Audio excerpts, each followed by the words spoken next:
Greetings again. Welcome back. We are tackling now the writing of the English First Additional Language Paper 3. And if you were with us for the last hour of broadcast, we were going through the essay component, and we also emphasized the importance of the Paper 3. Always remember that whether you are doing English as first additional language or you are doing English as home language, nothing changes there. The paper remains the most important one that you will be writing in November. I am Timothy of Tapelong. For this second section of the broadcast, we shall be looking at the transactional writing components of Paper 3. And there are many of them. So let us move on to the tips that I can give you. The first thing about transactional writing is that the format matters. The format is critical. In order to reinforce this slightly, I'd like to show you something here. Let me see if I can. Wow, I'm getting clever in my old age. Shall I see if I can turn this into full screen? There we go. Good. You must understand that as a grandfather, I have a great advantage over most of the other teachers with whom I work, because I can go to my children or my grandchildren when I struggle with technology, and they sort out the problems for me, and they remind me every time that I am a BBT, and I am informed that that stands for Born Before Technology. Good. Now looking here, we shall not look at the rubric alone yet. I just want to draw your attention to this part here. If you see those three words there, content, planning, and format. When you are doing your writing, and once again I'm stressing, it doesn't matter in what language you are doing your writing. In the Free State, we have 3 main languages and quite a few subsidiary languages. The top 3, of course, being Sotho, English, and Afrikaans. However, please note that word format. If your format is correct, the chances are very good that your final mark, your final content mark, will be good. Don't forget also that other little word that is squeezed in there, planning. People planning matters. But we shall come back to that, I hope, shortly. The next comment that we have here. When it comes to transactional writing, there are some dissimilarities from essay writing. In this case, essay writing is always formal. We only use formal writing in essays. However, in transactional writing, it can be either formal or informal. Now, I did not stress this in the essay component, but remember, for example, that in formal writing, we do not use contractions. You may not say, I'm going to, you've got to say, I am going to. You cannot say things such as, we're all happy. In the essay, you have to say, we are all happy. Now, that is the main difference between essay writing and many of your informal, transactional pieces of writing. In the informal writing, you use informal language. In many cases, you'll see when we look at the dialogue a bit later, in many of these cases, dialogue is a good example of this. You are going to be writing as the language is spoken. And that is why I give that hint to my own students at Tapelong that wherever possible, they should choose an informal transactional text. It raises the marks. And let's face it, most of what you are learning here in grade 12 is to ensure that you get a good mark in November. But when I say most of it, it is merely that. It's not all of it. What happens after you have your matric certificate is far more important than what happens during this year. You'll understand that one day. Now let's take a look. There I've put the hint for you. The language in informal tasks is easier to use and usually results in a higher mark. I shall not stress that any further. Now there is a list for you. Informal tasks include the friendly letter, dialogue, speech, advertisement, diary entries, and postcards. Now, here you will see I've taken the following lists out of the CAPS guidebook, handbook, whatever you would like to call it. First thing, the longer transactional writing is between 120 and 150 words. In the case of an essay, of a letter, by the way, that includes the content only. It does not include the address and the ending and the greeting, all that sort of thing. It specifically refers to the content. And then, of course, you can see your shorter transactional, always you are expected to write between 80 and 100 words. Now, the letters, there we go. You are always, under your longer transactional section, given 4 choices. And the first choice will involve the writing of a letter. There are the various types of letters. You've got your friendly letter, your formal letter, or a letter to the press. We shall be looking at that in a bit of detail, not too far from now. And here, the second section, obituary or a CV with a covering letter. We won't comment on that quite yet, but I would like to go to that whole thing about the CV. Section C, you are given a choice between, or you are given one of these: a report, a review, an article, or agenda and minutes of a meeting. It's always one of those. They cannot give you more than one of those in your transactional choices. And then finally, your speech or dialogue. And I cannot stress enough that I think the dialogue is absolutely great if you can get to choose that, because it's language as it is spoken in real life. The shorter transactional, there you see you have the choice, well, not the choice, sorry, I must stop saying that. You will be given either an advertisement or an invitation card as your first selection. I hope that they give you an advertisement, because those are more fun to mark. Your second section is, of course, diary entries or postcards. And please excuse my dismay at the fact that they've brought postcards back into this. This is why I do not think that postcards are a particularly good idea. Excuse me while I just put something else on the screen. There you will see a cell phone. The reason why none of us send postcards anymore is that if we want to send a friend a picture of where we are, whether he's in the UK or in America or outer Bohemia or Mongolia or on top of Everest, we don't send things by post anymore. We take a photograph and we send it through media. But there we are. We've got to learn how to do postcards. This is not a choice. Bear with me while we go through that. I have, by the way, brought an example of a postcard which I found a year ago, and I'm very pleased that I bought it at that time, because I have never yet seen another postcard since then. Now, instructions or directions, these are the most functional of transactional texts.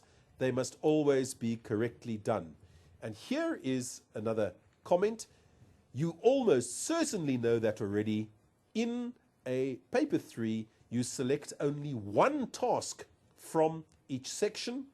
There I have put, very simply, you must select only one longer text and one shorter text. Your paper 3, when you write it, will consist of one essay, one long transactional text, and one short transactional text. That's all. Let's move on slightly. Now, obviously, many of you are going to select the letters. You have been taught letter writing from a very young age. When I was at school many years ago, the first transactional piece that we learned how to do was, of course, an informal letter. And once again, before we look at informal letters, let's look at cell phones again. This is a reason why you will never send an informal letter, is because we all have cell phones. When you want to communicate with a friend, once again, no matter where that friend is in the world, you are going to type in your WhatsApp message or your, what are the other ones? Oh dear, I'm going to have to ask my children for advice again. I use WhatsApp almost exclusively as a message sending device. But they assure me there are other things such as Facebook and what's that other thing called, Twittering or something like that. And they say that they use those as well. And that is why the informal letter has become obsolete. However, you must know how to do it in an exam. Good. You must know how to do letter writing. And here we go. It's not difficult. Informal letters. Now, the first problem that we encounter as markers, you must check where you are and where the recipient of your letter is. A common question, for example, will be to say that you are overseas and you are sending a letter home, say for example, from the United States of America. Your address then must be in America, because otherwise you have not obeyed the instructions. You cannot give your South African address. Let me see if I have an example of that. I like to include this as an example in my own work. No, I do not have any of the international letters available. However, let's move on. The content of your letter in this regard is identical to that of your essay. It must have an introduction, a body, and a conclusion. That is logical. It is otherwise going to be a most annoying letter to read if it does not have that coherence in it.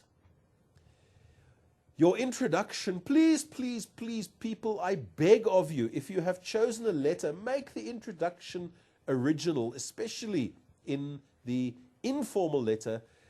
Please don't let me see, I am pleased to be writing this letter to you. I know that in the primary school where you were taught that this is an acceptable introduction, but it is not acceptable at FET level, and it is most certainly not acceptable in your final exams in grade 12.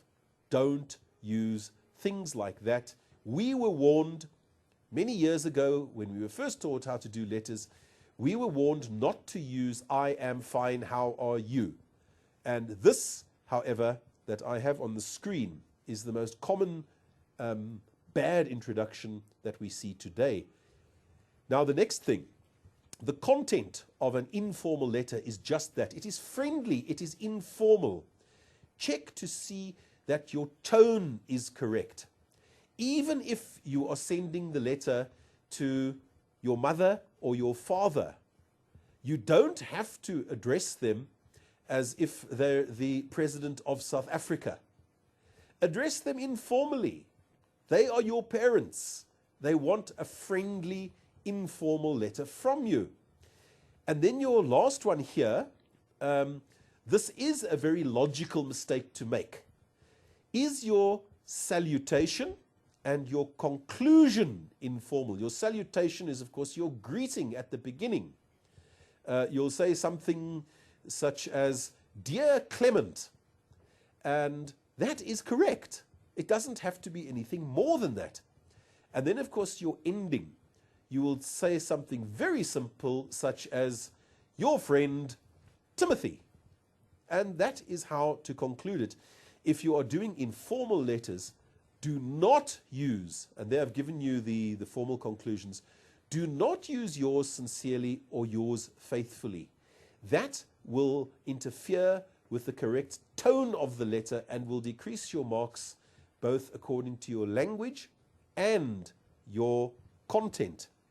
Now let's move on. Here we come to formal letters. Almost everything that I have said about the informal is, of course, now the opposite in the formal. And let's begin with, again, ensure that you use the correct format.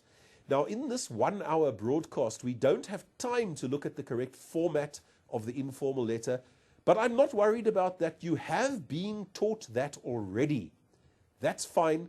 Ensure that you stick to the rules that you have already been taught by your teacher.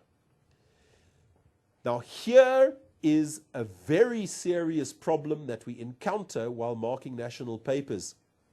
You are writing to a specific person. If the person's name is not known, then you must use their position or rank. An example here, let's say you are writing a letter of complaint to a company. You do not know who the managing director of that company is. That's fine. What you do then is your addressee becomes the managing director. It's as easy as that.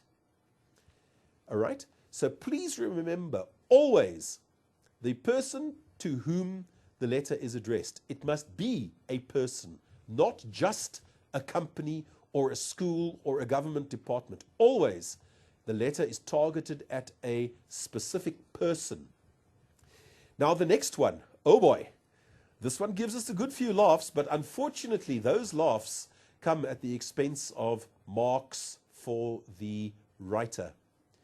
If you know that it is, for example, Mr. Smith, then whatever you do, address your letter to "Dear Sir," not "Dear Sir, Madam." I had a very amusing incident some years ago at our school where I set as a task in the mid-year papers that they had to write a letter of thanks to a teacher who had made a particular impression on them.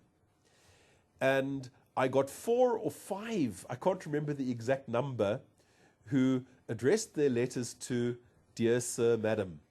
Oh dear, it makes you think. Please do not make that mistake yourself.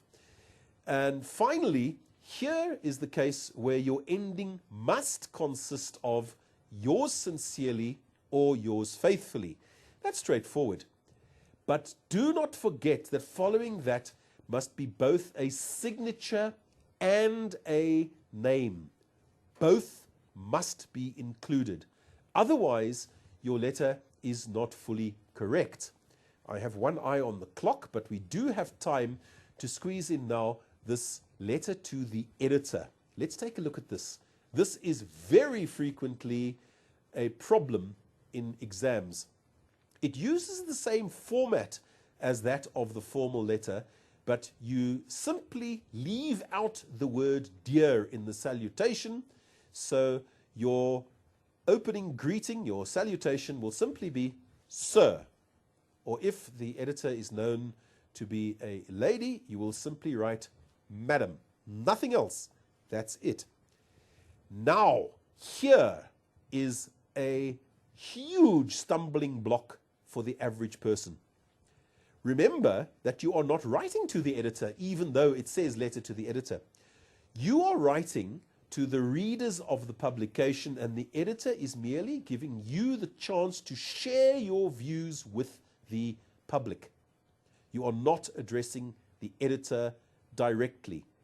Bear that in mind. And if I may give you this as a warning, because we have so many difficulties with the letter to the editor. If you are able to select something else in the long transactional section.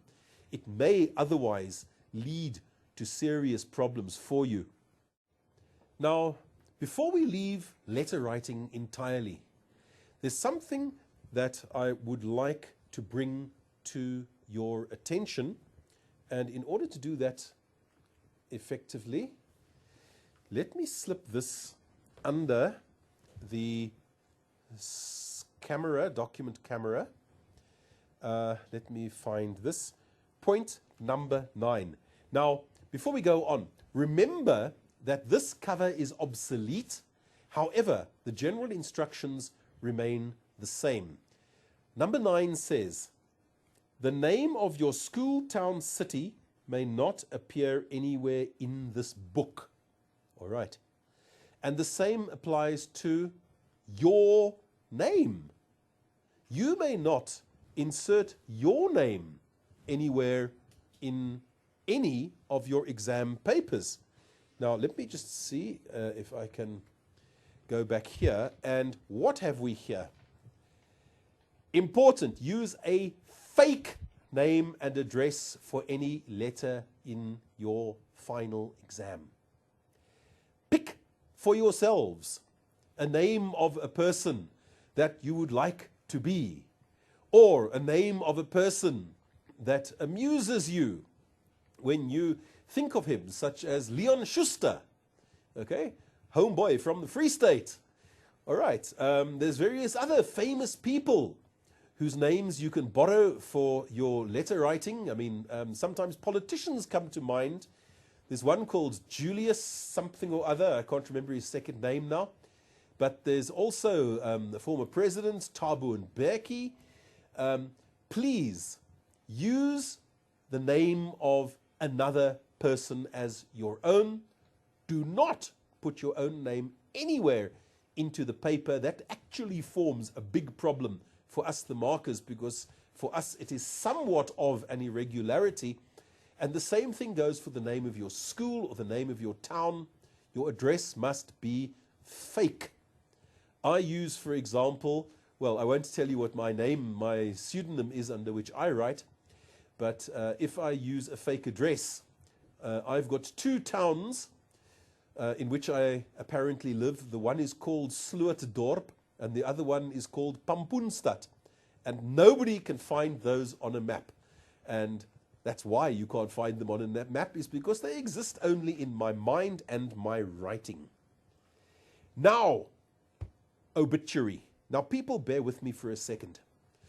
You have the choice, or you will be given either an obituary or a CV and covering letter. It is almost impossible, as far as I can see, to give you the choice of the CV and covering letter. How do you assess a person for filling in a CV? How do you assess a person for correctly filling in his own name and address?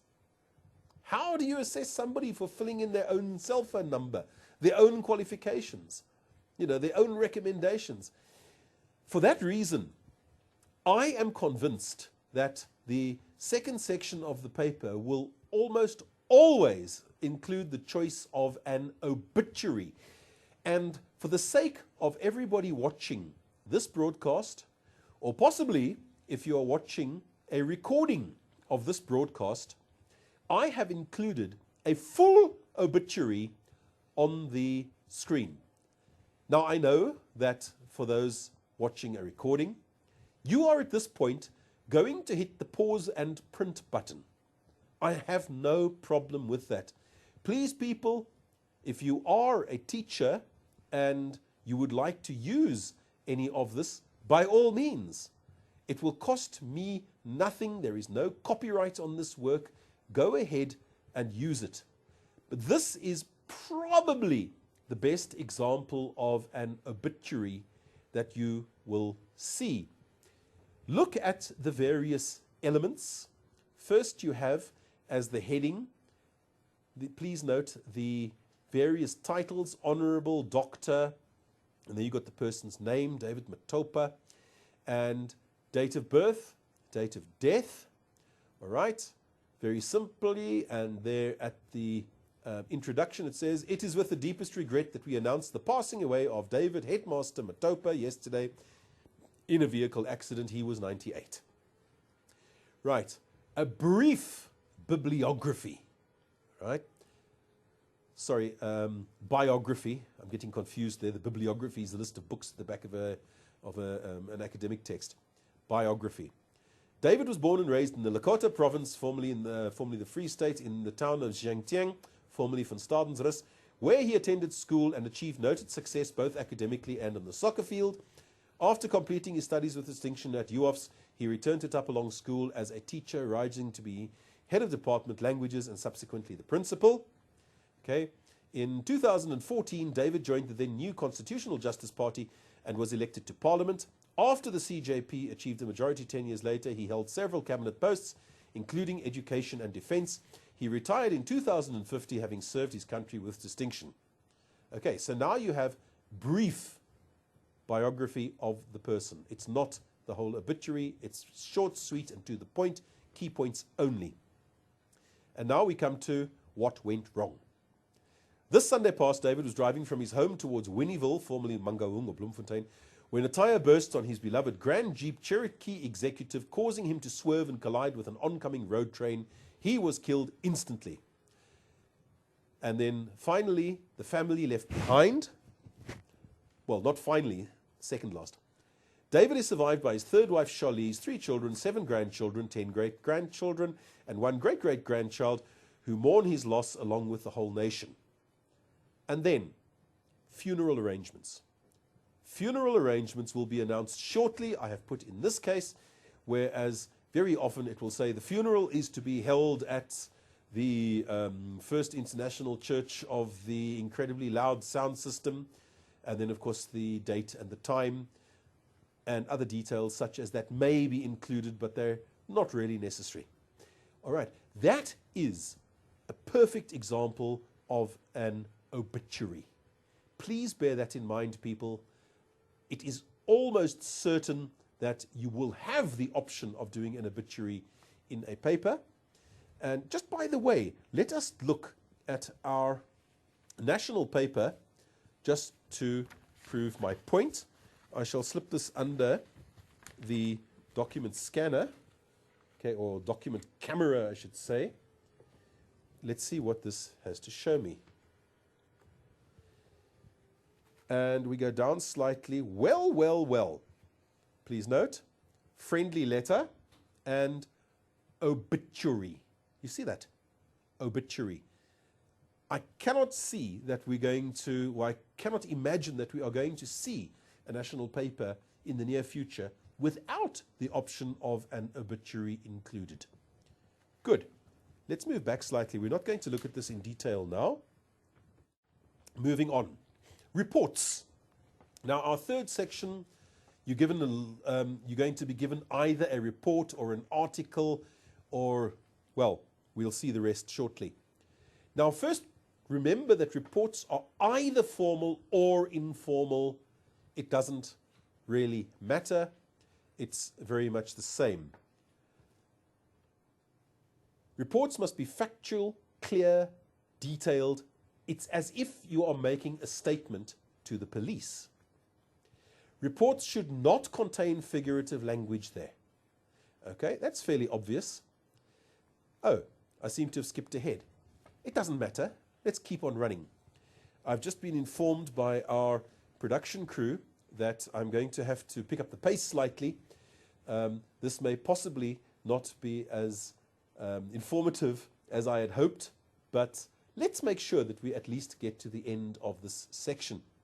Now, your reviews might be a book, movie, restaurant, or a theater production. Okay? Now, if you are doing a book review, you must obviously include title, author, publisher, and price. The review is, of course, your impression of what it is that you are reviewing. A theater production or movie would be obviously including the title, the director, the producer, and the main actors. Okay. A restaurant, you'll need to include certain details such as location, is there parking available, the decor, that's what the restaurant looks like on the inside, menu, type of food, service, and the unique features of that restaurant. Why do you want to go there and not somewhere else? A review should be as balanced and fair as possible, but factual. You cannot say to me that, for example, the food in the restaurant was good if it came through to the table and it wasn't fully hot. That's just a simple example of that. Newspaper or magazine article, I teach them as the same, not very complicated, must have a title, a byline with name and location, and in a newspaper or magazine article, it should not include I, me, we, or us. In other words, the first person. It is not written in the first person. It's almost always written in the third person. Agenda and meeting minutes. Usually, the agenda is given and the task is to write the meeting. Oh dear, I've made a spelling mistake there. Can you all see that? I've written minutes or minutes instead of minutes. My apologies for that. I should have corrected that before I came through. But usually, you will be given an agenda and the instructions will say to then write out the minutes according to the agenda.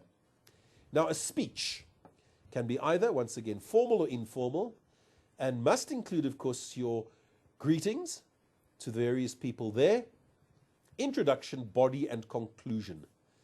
And I've made a point there of saying, try to include a bit of humor. Humor always catches the attention and always improves the marks because it improves the contents.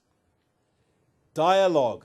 Now, here's the big one. People, I cannot encourage you enough to make sure that if you are given the choice of a dialogue, take it. The chances are great that you will improve your results as a result. Okay, I put there dialogues usually produce the best results in this section. A dialogue, the next point down here, and I must stress this, is between two people. If you've got, the guy's secretary included and also speaking, it's going to cost you marks because it is really the conversation between two people that we want to see in your final work. It will usually be a phone call or an interview.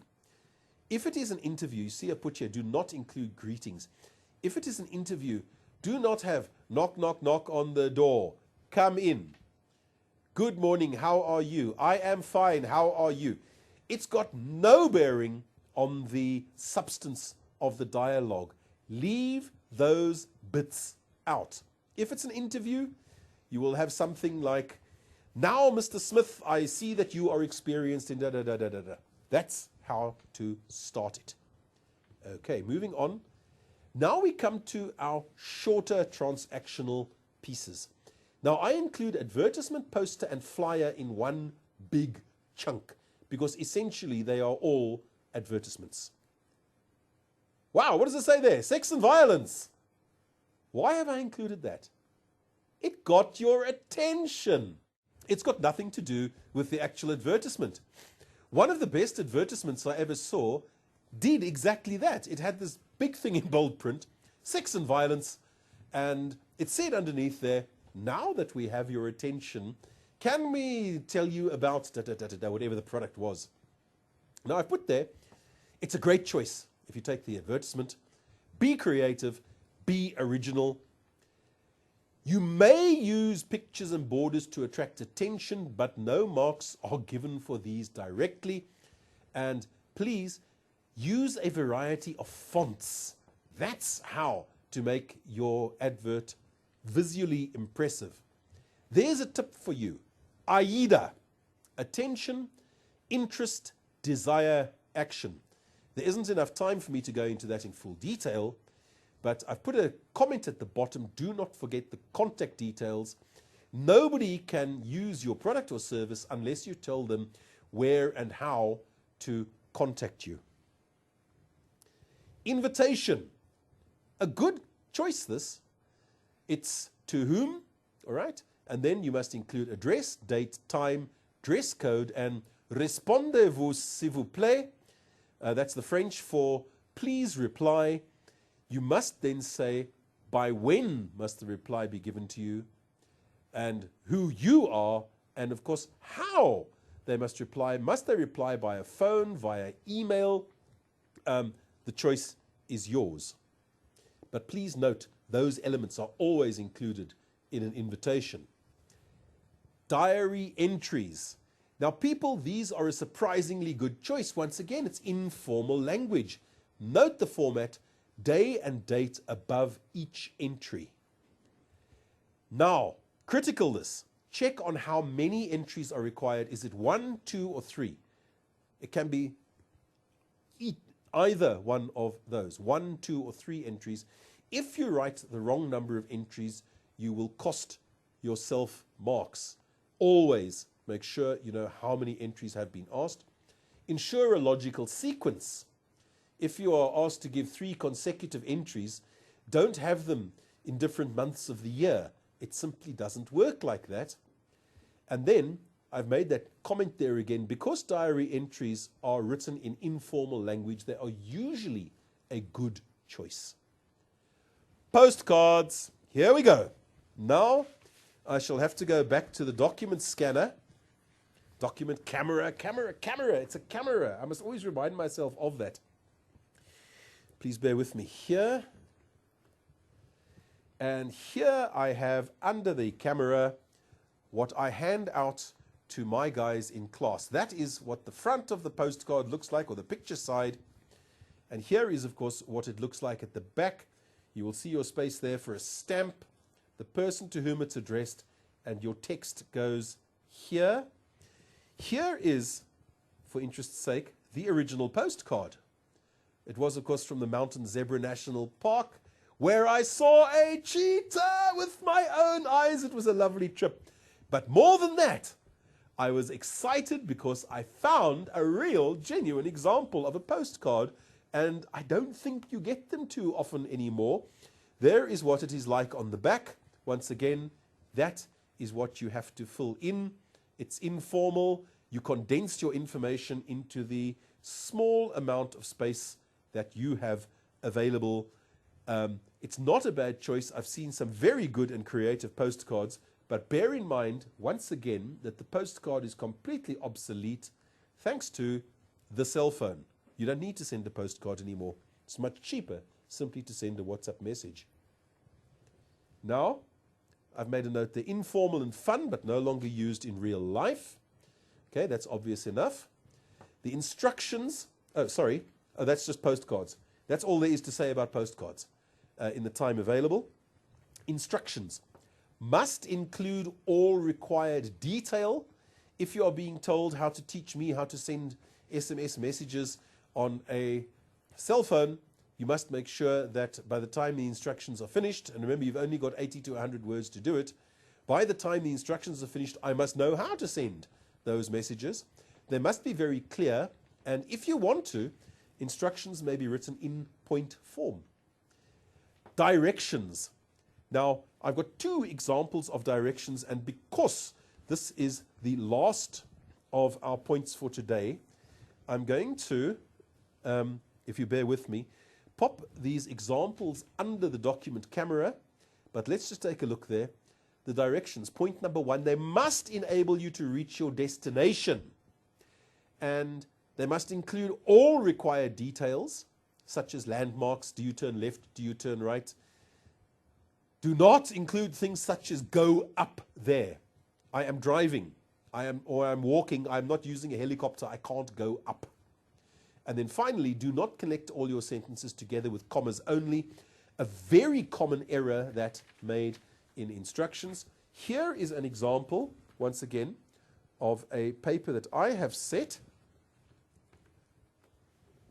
Here you will see that I gave my guys a map, and I asked them to use this map to find their way from this farm here, Koorspan, all the way around, over the Orange River, around there, up to that farm there, Siktasvlakte. And they had to describe to me the route that they would take, and of course the landmarks, such as the fact that they've just crossed over the Orange River Bridge. They can describe the mountain, the copy off to their right, etc., etc. There we are.